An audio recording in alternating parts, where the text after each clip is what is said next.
नमस्कार। चोटिला नगर में राष्ट्रपति महात्मा गांधी जी के निर्वाण दिवस के अवसर पर एक विशेष स्वच्छता अभियान चलाया गया।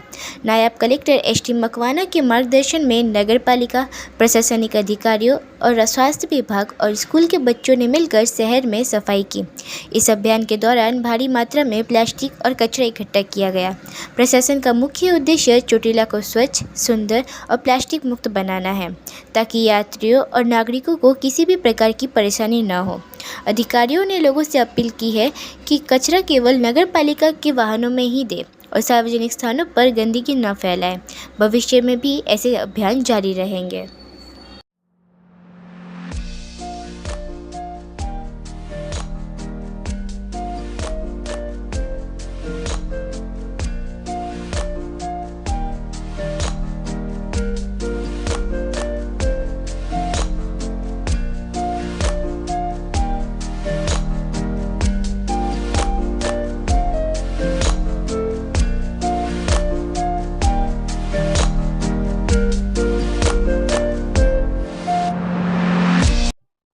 जी साहब, आज जे ચોટીલામાં સ્વચ્છ અભિયાન હાથ ધર્યું એની શું વિગત છે?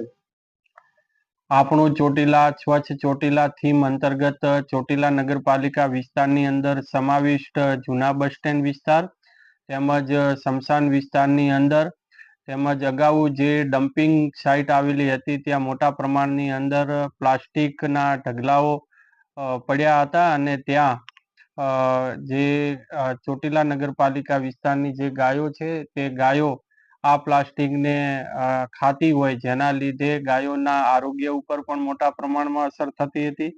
તેમજ ચોટીલા એ એક પવિત્ર યાત્રાધામ પણ છે અને ઘણા બધા યાત્રિકો અહીંયા આવતા હોય તો યાત્રિકો તેમજ ચોટીલા નગરના નાગરિકોને ચોટીલા સ્વચ્છ શહેર મળે તે બાબતોને ધ્યાને રાખી અને આજે ચોટીલા નગરપાલિકાની ટીમ, તાલુકા પંચાયતની ટીમ, મામલાદાર કચેરીની ટીમ તેમજ સાથે સાથે વડવાળા સ્કૂલ અને NN સ્કૂલના વિદ્યાર્થીઓ આ બધા જ ભેગા થઈ અને એક અભિયાન હાથ ધરવામાં આવેલું હતું અને આ સ્વચ્છતા અભિયાન અંતર્ગત 15થી પણ વધારે ટ્રેલર અને વાહનો ની અંદર આ જે પ્લાસ્ટિકનો કચરો છે એ ભેગો કરી અને એ યોગ્ય જગ્યાએ એનો નિકાલ કરવામાં આવ્યો હતો।